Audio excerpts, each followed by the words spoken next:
കണ്ണൂരിൽ കെ സുധാകരൻ തന്നെ അവസാനം ഹൈക്കമാൻഡ് വഴങ്ങി. കെ സുധാകരൻ കണ്ണൂരിൽ നിന്ന് മത്സരിക്കുന്നത് MLA ആകാൻ വേണ്ടിയിട്ടല്ല. സുധാകരന് കേരളത്തിന് മുഖ്യമന്ത്രിയാവണം. ഒരു കണ്ണൂർ രാഷ്ട്രീയമുണ്ട്, ഇതൊരു കപട രാഷ്ട്രീയമാണ്. 1969 വാടിക്കൽ രാമകൃഷ്ണനെ കൊന്ന കൊലപാതക കേസിൽ 1-ാം പ്രതിയായിരിക്കുന്ന പിണറായി വിജയൻ. ആ പിണറായി വിജയന് പറ്റുന്നൊരു സ്വഭാവക്കാരനാ ഇദ്ദേഹം. കെ സുധാകരൻ അവിടെ മത്സരിക്കുകയാണെങ്കിൽ ഇവരുടെ ഭൂരിപക്ഷം കുറയ്ക്കാൻ കെ സുധാകരന് സാധിക്കില്ല. ഗോവിന്ദ മാഷിന്റെ ഭാര്യയെ നിർത്തി മത്സരിപ്പിക്കുന്ന പോലെ തന്നെയാണ് സുധാകരന്റെ മത്സരവും. ഇന്ന് സുധാകരൻ കാണിക്കുന്നത് രാഷ്ട്രീയ മര്യാദയ്ക്ക് നിരക്കാത്ത കാര്യമാണ്. ഏത് പ്രസ്ഥാനത്തിലായാലും നിരന്തരമായിട്ട് എല്ലാ തെരഞ്ഞെടുപ്പിലും മത്സരിക്കണം എന്ന ആർക്കെങ്കിലുമൊക്കെ വ്യാമോഹം വന്നിട്ടുണ്ടെങ്കിൽ ആ വ്യാമോഹം ജനാധിപത്യ വിരുദ്ധമാണ്. നമസ്കാരം സർ. നമസ്കാരം. ഇന്നത്തെ പ്രധാന വാർത്തയായിട്ട് വരുന്നത് കണ്ണൂരിൽ കെ സുധാകരൻ തന്നെ അവസാനം ഹൈക്കമാൻഡ് വഴങ്ങി. കുറേ ദിവസങ്ങളായിട്ട് നമ്മൾ കണ്ടുകൊണ്ടിരിക്കുന്ന ഒരു വാർത്തയാണ്. ഒറ്റയാനായി നിൽക്കുന്ന കെ സുധാകരൻ ഹൈക്കമാൻഡ് പറയുന്നു MP മാർ മത്സരിക്കേണ്ട, പക്ഷെ തനിക്ക് മത്സരിക്കണമെന്ന ഒറ്റക്കാലിലെ ആ ഒരു ശപഥം. അതുകൊണ്ട് തന്നെ ഇപ്പോൾ സുധാകരൻ തന്നെയാണ് കണ്ണൂരിലെ ആ ഒരു സ്ഥാനാർത്ഥി. എന്തുകൊണ്ടായിരിക്കാം ഇത്രയും ഒരു കാലതാമസം എടുത്ത് ഹൈക്കമാൻഡിന്റെ ഒരു വഴക്കത്തിലേക്ക് എത്തപ്പെടാതെ സുധാകരന്റെ പിടിവാശിക്ക് വേണ്ടി ഹൈക്കമാൻഡ് വഴങ്ങുന്ന ഒരു സാഹചര്യം ഉണ്ടായത്? അല്ല, അങ്ങനെ ഒരു ഹൈക്കമാൻഡ് ഇല്ല നിലവില്. ഇല്ല. കാരണം ഹൈക്കമാൻഡ് എന്ന് പറഞ്ഞാൽ ഒരു കാലത്ത് നെഹ്റു കുടുംബമാണ് ഹൈക്കമാൻഡ്. പണ്ട് ഇന്ദിരാഗാന്ധിയുടെ സമയത്തുണ്ടായിരുന്നു.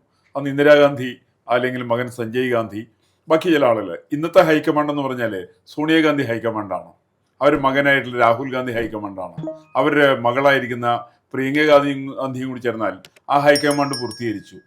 മല്ലികാർജുൻ ഖാർഗെ എന്നൊക്കെ പറഞ്ഞ ഒരു സ്റ്റാമ്പ് മാത്രമാണ്. പിന്നെ മറ്റൊരാൾ KC വേണുഗോപാലുണ്ട്, അതൊരു പപ്പറ്റ് സാധനമാണ്. വേണുഗോപാൽ എന്ന് പറഞ്ഞാൽ വേണുഗോപാലിന് യാതൊരു രാഷ്ട്രീയ വിവരവും ഇല്ല. അങ്ങനെയുള്ള രാഷ്ട്രീയ വിവരമില്ലാത്ത KC വേണുഗോപാലാണ് ഈ പറയുന്ന രാഹുൽ ഗാന്ധിയെ കുറിച്ച് എൻ്റെ വ്യക്തിപരമായുള്ള ഒരു മന്ദബുദ്ധിയാന്ന് കേട്ടോ. അതുകൊണ്ട് അയാൾക്ക് വേണ്ട ഉപദേശങ്ങൾ കൊടുത്തുകൊണ്ടിരിക്കുന്ന ആള് ഈ പറയുന്ന KC വേണുഗോപാലാണ്. അപ്പൊ അതുകൊണ്ട് തീരുമാനം എടുക്കാൻ പറ്റില്ല. ഇത് ഒരു അഡ്ജസ്റ്റ്മെന്റ് ആണ്. ഇത് കെ സുധാകരനെ മാത്രം, അല്ലെങ്കിൽ കെ സുധാകരൻ മത്സരിക്കേണ്ടെന്നല്ലോ, MP മാരൊന്നും മത്സരിക്കേണ്ടെന്നായിരുന്നു. അതിന്റെ പിന്നിൽ സൂത്രപ്പണി ഉണ്ടായിരുന്നു. യഥാർത്ഥത്തിൽ KC വേണുഗോപാലിന്റെ ടാർഗറ്റ് പ്രധാനമായിട്ട് ഇവരാരും മത്സരിക്കാതിരിക്കുക, സുധാകരനായിട്ടുള്ള ടീംസിലാണ്. സുധാകരൻ KC വേണുഗോപാലിന്റെ നല്ല ടീംസിലാണ്. അങ്ങനെ നാളെ സുധാകരനെ അനുവദിക്കും, ബാക്കിയുള്ള MP മാർക്കാർക്കും സീറ്റ് കൊടുക്കില്ല. ഇവർക്ക് സീറ്റ് കൊടുക്കാതെ വരുന്ന സമയത്ത് നാളെ രമേശ് ചെന്നിത്തലയും VD സതീശൻ തമ്മിൽ ഒരു വഴക്കുണ്ടാവും മുഖ്യമന്ത്രി സ്ഥാനത്തിന് വേണ്ടിയിട്ട്. ഇവർക്ക് ഭൂരിപക്ഷം കിട്ടിയാലാണ് കേട്ടോ, അത് കിട്ടാൻ സാധ്യത വളരെ കുറവാണ്. അങ്ങനെ ഒരു മത്സരം വരുന്ന സമയത്ത് ഒരു കോംപ്രമൈസ് കാൻഡിഡേറ്റ് ആയിട്ട് KC വേണുഗോപാൽ വരും. KC വേണുഗോപാലിന് വീടിരിക്കുന്ന ഇരട്ടി അടക്കമുള്ള ഭാഗത്തുള്ള നിയോജകമണ്ഡലത്തിലെ സ്ഥാനാർത്ഥിയെ ജയിച്ചു കഴിഞ്ഞാൽ ഏത് നിമിഷം വേണമെങ്കിലും രാജിവെപ്പിക്കും. പക്ഷേ ഈ തരത്തിൽ സൂത്രപ്പണി പണ്ട് കമ്മ്യൂണിസ്റ്റ് പാർട്ടി ചെയ്തിട്ടുണ്ട്. കമ്മ്യൂണിസ്റ്റ് പാർട്ടി ഇലക്ഷൻ മത്സരിച്ച സമയത്ത് സുശീല ഗോപാലനാണ് കേരളത്തിന്റെ മുഖ്യമന്ത്രി എന്ന് പറഞ്ഞു. 1996 വലിയ മത്സരം നടന്നു. ആ മത്സരം നടന്നിട്ട് റിസൾട്ട് വന്ന സമയത്ത് കമ്മ്യൂണിസ്റ്റ് പാർട്ടി ജയിച്ചു. ആ ജയിച്ച സമയത്ത് അന്നത്തെ പാർട്ടി സെക്രട്ടറി ആയിരുന്ന EK നായനാര് ഇനി ഞാൻ മുഖ്യമന്ത്രി ആയിക്കൊള്ളാം. ഉടനെ പാർട്ടിയുടെ സ്റ്റേറ്റ് കമ്മിറ്റി കൂടി നയനാരുടെ പേര് നിർദ്ദേശിച്ചു, പാർട്ടിയുടെ സെക്രട്ടേറിയറ്റ് കൂടി നയനാരുടെ പേര് നിർദ്ദേശിച്ചു. VS അച്യുതാനന്ദൻ നായനാരും കൂടി ചേർന്ന് സുശീല ഗോപാലിനെ ഔട്ടാക്കി. EK നായനാർ കേരളത്തിന്റെ മുഖ്യമന്ത്രിയായി. അന്ന് കേരളത്തിന്റെ മുഖ്യമന്ത്രിയായിരുന്ന EK നായനാരുടെ സ്വന്തക്കാരനായിരിക്കുന്ന കോടിയേരി ബാലകൃഷ്ണൻ. ആ കോടിയേരി ബാലകൃഷ്ണൻ അന്ന് തലശ്ശേരി മണ്ഡലത്തിൽ സീറ്റ് കൊടുത്തിരുന്നു. അവിടെ നയനാർക്ക് മത്സരിക്കണമെന്ന് ആവശ്യം വന്ന സമയത്ത് കോടിയേരി ബാലകൃഷ്ണൻ രാജിവെക്കുന്നു. തൽസ്ഥാനത്ത് EK നായനാർ മത്സരിക്കുന്നു. അങ്ങനെ 1996 നിസ്സംഗനായിട്ടുള്ള, നിഷ്കളങ്കനായിട്ടുള്ള, സത്യസന്ധനായിട്ടുള്ള, മാധ്യമങ്ങൾ പ്രചരിപ്പിക്കുന്ന EK നായനാർ എന്ന് പറയുന്ന ആള് കേരളത്തിന്റെ 2ാം വട്ട മുഖ്യമന്ത്രിയായിട്ട് വരുന്ന അദ്ദേഹം ആ സമയത്താണ്. അപ്പൊ ഇതിന്റെയൊക്കെ തെളിയിക്കുന്ന വസ്തുത എന്താണെന്ന് വെച്ചിട്ടുണ്ടെങ്കിൽ ഇത് തന്നെയാണ് KC വേണുഗോപാൽ ചെയ്യുന്നത്. ഒരു കണ്ണൂർ രാഷ്ട്രീയമുണ്ട്, ഇതൊരു കപട രാഷ്ട്രീയമാണ്. ആ കപട രാഷ്ട്രീയത്തിന്റെ ഏറ്റവും വലിയ മുഖമാണ് KC വേണുഗോപാൽ എന്ന് പറഞ്ഞാൽ. KC വേണുഗോപാൽ അവിടെ നിന്ന് വേറെ ആളെ നിർത്തി മത്സരിപ്പിക്കുന്നു, അയാൾ ജയിക്കുന്നു, ഈ തർക്കം വരുന്നു, KC വേണുഗോപാൽ അയാളെ കൊണ്ട് രാജിവെപ്പിക്കുന്നു, അവിടെ മുഖ്യമന്ത്രിയായിട്ട് KC വേണുഗോപാൽ വരുന്നു. ഈ ഒരു കുതന്ത്രമാണ് ശരിക്കും അവിടെ ഉദ്ദേശിച്ചത്. കെ സുധാകരനും ഒരു ചാൻസ് ഇല്ലേ? മുതിർന്ന നേതാവ് എന്ന് പറയുന്ന രീതിയിൽ പ്രവർത്തകരുടെ ആ ഒരു പിന്തുണയ്ക്ക് അല്ലെങ്കിൽ പിന്തുണയും ഒരു വലിയ കാര്യം തന്നെയല്ലേ? അങ്ങനെ നോക്കുകയാണെങ്കിൽ കെ സുധാകരൻ കണ്ണൂരിൽ ഒരു സ്ഥാനാർത്ഥി ആവുക എന്ന് പറയുന്നത് കോൺഗ്രസിന് ഒരു അല്ലെങ്കിൽ ഒരു ഇലക്ഷൻ ചൂട് സൃഷ്ടിക്കാൻ മലബാറിലേക്ക് നോക്കുമ്പോൾ കെ സുധാകരൻ നിൽക്കുന്നുണ്ടെന്ന് പറയുമ്പോൾ അതൊരു രാഷ്ട്രീയ പോർക്കളത്തിന്റെ ഒരു തുടക്കം തന്നെ. അതിപ്പോ അവിടുത്തെ ജില്ലാ പഞ്ചായത്തിലും പഞ്ചായത്ത് ഇലക്ഷൻ കൂടി കെ സുധാകരൻ മത്സരിക്കേണ്ടതായിരുന്നു. കാരണം എല്ലാ സ്ഥലത്തും അങ്ങനെ ആവേശം ഉണ്ടാക്കാൻ പറ്റുമല്ലോ. ഇതിനകത്ത് രാഷ്ട്രീയം സത്യത്തിൽ അങ്ങനെയല്ല. ഇയാളിപ്പോ പാർലമെന്റ് മെമ്പറാണല്ലോ കെ സുധാകരൻ, പിന്നെ എന്തിനാ അസംബ്ലിക്ക് മത്സരിക്കുന്നത്? ഒരു സംഗതിയുണ്ട്, അത് നമ്മൾ കെ സുധാകരനും കോൺഗ്രസ്സുകാരും സത്യസന്ധമായിട്ട് പറയണം. ഇന്ത്യൻ പാർലമെന്റ് തുടങ്ങിയതിന് ശേഷം ഈ പറയുന്ന 2024 തുടങ്ങിയിട്ട് ഒരു പ്രാവശ്യം പോലും കാമാന്ന് മിണ്ടിയിട്ടില്ല ഈ പറയുന്ന ആള് കെ സുധാകരൻ. എന്താ കാരണം? കെ സുധാകരൻ ഭാഷ വശമില്ല, അദ്ദേഹത്തിന് ഇംഗ്ലീഷ് അറിഞ്ഞൂടാ, അദ്ദേഹത്തിന് ഹിന്ദി അറിഞ്ഞൂടാ, അറിയാവുന്ന ഏക ഭാഷ മലയാളമാണ്. നല്ല രാഷ്ട്രീയ നേതാവല്ലേ? ഒരു രാഷ്ട്രീയ നേതാവാണെന്ന് മാത്രം വിചാരിച്ചാൽ മതി. നല്ലതാണോ ഇല്ല ചീത്തയാണെന്ന് രണ്ടാമത്തെ വശമാണ്. അദ്ദേഹം അവിടുത്തെ കമ്മ്യൂണിസ്റ്റുകാരായിട്ട് വഴക്കുണ്ടാക്കിയിട്ടുണ്ട്, ഒരു ഗുണ്ടാ സ്വഭാവം ഉണ്ട്, ഒക്കെ ശരിയാണ്. ഒരു ഗുണ്ടാ സ്വഭാവം ഒരു നല്ല രാഷ്ട്രീയത്തിന്റെ വശമാണെന്ന് എനിക്ക് തോന്നിയിട്ടില്ല. കെ സുധാകരന്റെ സ്വഭാവം ഒരു ഗുണ്ടാ രാഷ്ട്രീയത്തിന്റെ സ്വഭാവമാണ്. പക്ഷേ കണ്ണൂരിൽ ശ്രീ പിണറായി വിജയന് ഒരു നമുക്ക് കാണാൻ പറ്റുന്ന അല്ലെങ്കിൽ ഒരു നല്ല എതിരാളിയല്ലേ കെ സുധാകരൻ എന്ന് പറയുന്നത്? അത് കെ സുധാകരൻ പിണറായി വിജയൻ ഒരേ സ്വഭാവക്കാരാന്ന് പറഞ്ഞു കഴിഞ്ഞാൽ ഞാൻ സമ്മതിക്കാം. കാരണം എതിരാളി എന്ന് പറയാൻ സാധ്യമല്ല, രണ്ടിന്റെ സ്വഭാവം ഒന്നാണ്. 1969 വാടിക്കൽ രാമകൃഷ്ണനെ കൊന്ന കൊലപാതക കേസിൽ 1-ാം പ്രതിയായിരിക്കുന്ന പിണറായി വിജയൻ. ആ പിണറായി വിജയന് പറ്റുന്നൊരു സ്വഭാവക്കാരനാ ഇദ്ദേഹം, അതിനകത്ത് തർക്കമൊന്നുമില്ല. അല്ല, കെ സുധാകരൻ അവിടെ മത്സരിക്കുകയാണെങ്കിൽ ഇവരുടെ ഭൂരിപക്ഷം കുറയ്ക്കാൻ കെ സുധാകരന് സാധിക്കില്ലേ? അതൊക്കെ സാധിക്കാൻ കണ്ണൂരിൽ നിന്ന് കെ സുധാകരൻ വേണ്ടി ജയിക്കുകയും ചെയ്യാം.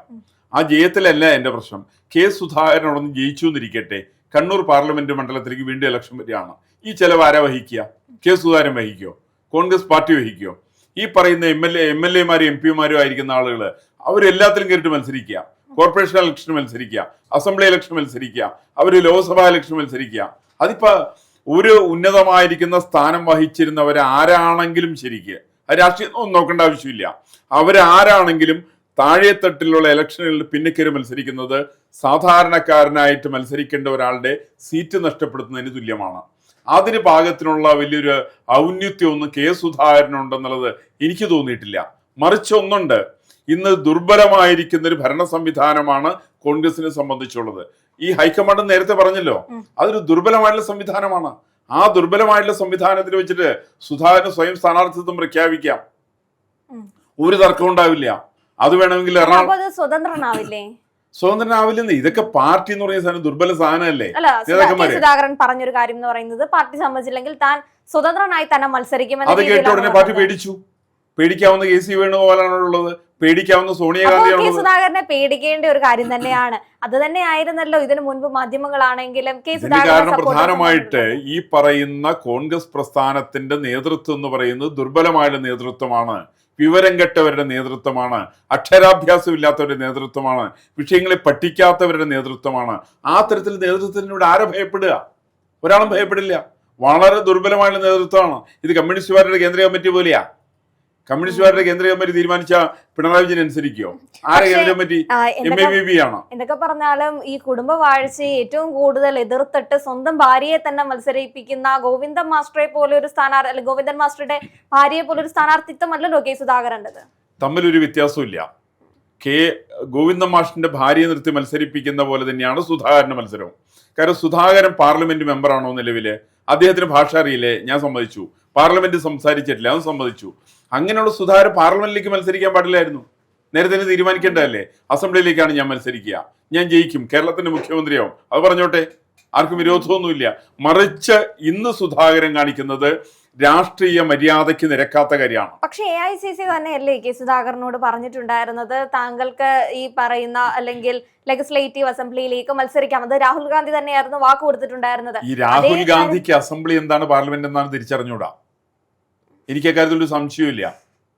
അങ്ങനെ ആ തരം കാര്യങ്ങൾ ഇവർ അറിഞ്ഞിട്ടില്ല. അവർക്ക് ഇപ്പം നേരത്തെ പറഞ്ഞ ഹൈക്കമാൻഡ് എന്ന് പറയുന്ന സാധനത്തിന് ഭാരതത്തിൽ എത്ര മണ്ഡലം ഉണ്ടെന്നുള്ള അറിയില്ല. അതുകൊണ്ടുള്ള ഹൈക്കമാൻഡ് പെട്ടുള്ള പ്രിയങ്ക ഗാന്ധി വയനാട്ടിൽ നിന്ന് ജയിച്ചിട്ട് ഇന്ത്യൻ പാർലമെന്റിൽ എത്തിയല്ലോ. പാർലമെന്റിൽ എത്തിയിട്ട് എന്താ പ്രസംഗിച്ചത്? ഹിമാചൽ പ്രദേശിനെതിരായിട്ട് സംസാരിച്ച്.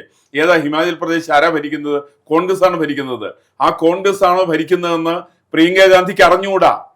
അങ്ങനെ അറിയാത്തൊരു സ്ത്രീയാണ് പ്രിയങ്ക ഗാന്ധി. സമാനം തന്നെയാണ് രാഹുൽ ഗാന്ധി. അതേ താവളിയിലാണ് KC വേണുഗോപാല്. അവരുടെ നേതൃത്വം, അവരാണ് ഇവരുടെ ഹൈക്കമാൻഡ് എന്ന് പറയുന്ന സാധനം. ഈ ഹൈക്കമാൻഡിന് മറ്റേ ആട്ടുംകാട്ട് എന്താണ്, കുറുക്കക്കിഴങ്ങ് എന്താണെന്ന് തിരിച്ചറിയാൻ പാടില്ല. അപ്പൊ അങ്ങനെയുള്ളവർക്ക് കണ്ണൂർ ഏതാണ്, അസംബ്ലി എന്താണ്, പാർലമെന്റ് എന്താണെന്ന് തിരിച്ചറിയാൻ പറ്റാത്തത് കൊണ്ട് അവർ ഈ സ്ഥാനാർത്ഥി നിർണയത്തിനകത്ത് കുടപിടിച്ചു എന്ന് മാത്രമാണ് എൻ്റെ ഇതിനെ കുറിക്കുന്ന അഭിപ്രായം.